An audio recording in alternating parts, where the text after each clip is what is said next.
Como se já não bastassem todas as dificuldades que equipes e pilotos estão enfrentando nessa nova Fórmula 1 2026, agora a Pirelli resolveu atacar um truque dos pneus e acabar de complicar a vez e a vida de todo mundo. Você sabe que aqui eu não faço sensacionalismo, eu vou te explicar a parte técnica envolvendo toda essa intervenção da Pirelli nas entrevistas de Mário Isola, diretor da Pirelli para a categoria. Vou te mostrar também qual é a dinâmica que a Pirelli está aplicando na gestão dos compostos para fazer isso acontecer e também qual é a base histórica sobre a qual a Pirelli se apoia para fazer essa intervenção na Fórmula 1. Bom, se já não bastassem todas as dificuldades das equipes, somado a isso tudo, esse é um novo vídeo do Fórmula Brum que vai te explicar toda essa questão. Quando a Pirelli faz a escolha dos compostos para cada corrida, ela leva algumas questões em consideração, muito mais do que a abrasividade do asfalto, do que a questão da pista em si. E sobre isso, Mário Isola, diretor da Pirelli para a categoria, menciona sobre uma intervenção que a Pirelli faz num outro quesito, que muitas vezes coloca em xeque a questão técnica em nome do espetáculo, do produto Fórmula 1. E ele disse o seguinte: as equipes sempre encontram uma maneira de aplicar uma estratégia em uma única parada. Estamos tentando pressioná-los a adotar uma estratégia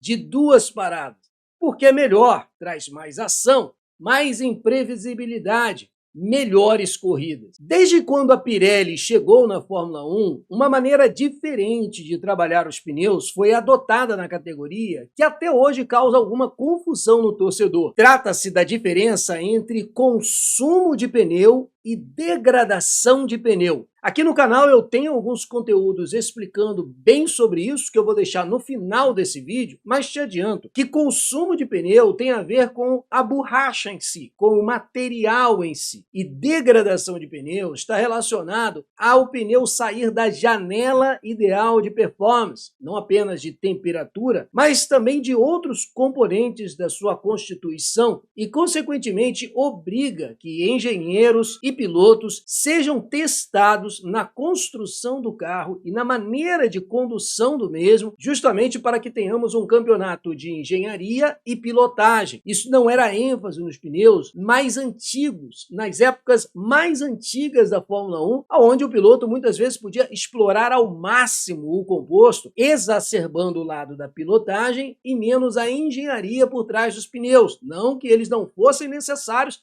e nem que isso fosse importante. Mas, por exemplo, Ayrton Senna venceu seu primeiro título em Suzuka, 1988, sem fazer nenhuma parada de pit stop. Já na Fórmula 1 atual, a parada de pit stop muitas vezes tem relação não com o consumo da borracha. Não é que o pneu ficou careca e um pneu slick, ele é verificado se ele está perdendo composto por alguns furinhos que você encontra nele, isso desde pneu slick do kart até o pneu slick da Fórmula 1. Diferente dos nossos carros de rua, em que a gente tem o chamado TWI, Tire Wear Indicator, aquele calombinho que você encontra nas canaletas do pneu, aquilo é um indicador do consumo do composto. Mas na Fórmula 1, muitas vezes você tem um composto que ainda não está careca, mas ele já saiu da janela de performance, seja porque o carro ou o piloto não conseguem manter a temperatura, e toda essa jogada da Pirelli foi proposital dentro do pedido das próprias equipes e da FIA para criar essa dinâmica de estratégia e uma Fórmula 1 movimentada. No entanto, a partir do momento que as equipes conseguem entender melhor o carro, eles vão conseguindo adotar estratégias de uma parada ou até mesmo quando o composto ganha algum tipo de engenharia diferente. Por isso que Mário Isola fala sobre a questão e ele ainda acrescenta o seguinte: o objetivo para os novos pneus era semelhante ao que fizemos no ano passado, ter uma combinação de uma e duas paradas com os três compostos adequados para a corrida. Por conta disso, a Fórmula 1, na temporada de 2025 e um pouco também testado na temporada de 2024, ao invés de fazer os compostos serem numa sequência imediata, dentre essa variação de C1 a C6, muitas vezes sendo C4, C5, C6, começou a adotar um salto entre alguns compostos, justamente para criar uma confusão na engenharia e obrigar com que engenheiros e pilotos precisassem trabalhar algumas alternativas no setup do carro e na maneira de tocar, porque não era tão óbvia e imediata assim o salto dos compostos. E isso embaralhava e criaria corridas mais dinâmicas e interessantes para todos nós assistirmos. Mário Isola ainda disse o seguinte: agora há uma pegada diferente, um torque diferente, elementos diferentes. Agora temos, e acredito que em todo caso não tivemos longe do ideal em Melbourne, na Austrália, e aqui também, porque essa entrevista ele está prestando depois do Grande Prêmio da China, então as escolhas para as primeiras corridas ainda são boas escolhas. Mas note, a intervenção que a Pirelli pode fazer nas escolhas dos pneus ao longo da temporada, apesar de já dar para as equipes alguma prévia do que podem ser os compostos, está previsto no regulamento. E eu insisto nisso, porque é comum hoje em dia a gente ver alguns tipos de informação numa ideia de que há uma intervenção para sabotagem, para prejudicar A, favorecer B,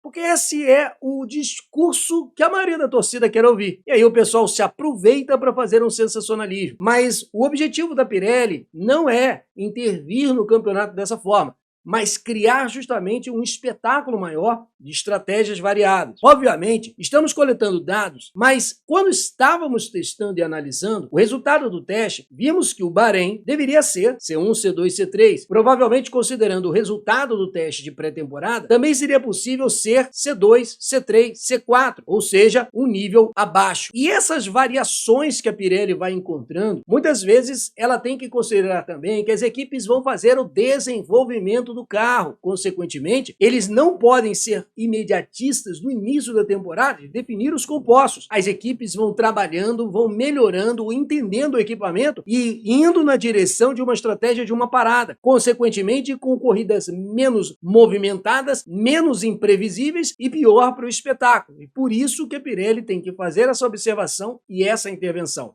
Vamos considerar isso de forma geral. Então, caso seja necessário que alguns circuitos tenham pneus um pouco mais macios, existe a possibilidade de alterar a seleção. Enviamos uma lista preliminar de pneus para as equipes e elas têm uma ideia para a temporada, como eu já te adiantei aqui nesse conteúdo. Mas podemos alterá-la em acordo com a FIA. Então, ainda existe a possibilidade de ajustar um pouco a seleção para pneus mais duros ou mais provavelmente para pneus mais macios. É nesse ponto em que muita gente acredita que existe uma sabotagem intencional orquestrada pela Pirelli ou pela FIA para prejudicar essa ou aquela equipe, porque ao longo do campeonato você vai percebendo quais equipes funcionam melhor com compostos mais macios, com compostos mais duros, com pistas mais quentes, mais frias. Consequentemente, quando a Pirelli faz uma intervenção, vai parecer que se ela está levando o composto para o mais macio, quer privilegiar alguma determinada equipe ou prejudicar a outra, quando na verdade a orientação é em cima do espetáculo com o acordo de todas as equipes. Isso significa que se os carros forem muito mais rápidos, o desgaste dos pneus também será muito maior e a seleção de pneus poderá ser ideal. Entende como o desenvolvimento pode alterar a escolha justamente por essa premissa já prevista no regulamento esportivo de criar essa alteração de estratégias? Nesse sentido que a Pirelli também trabalha, por exemplo, quando as equipes conseguem ganhar maior carga aerodinâmica e, consequentemente, colocar mais pressão sobre os pneus, o que vai necessitar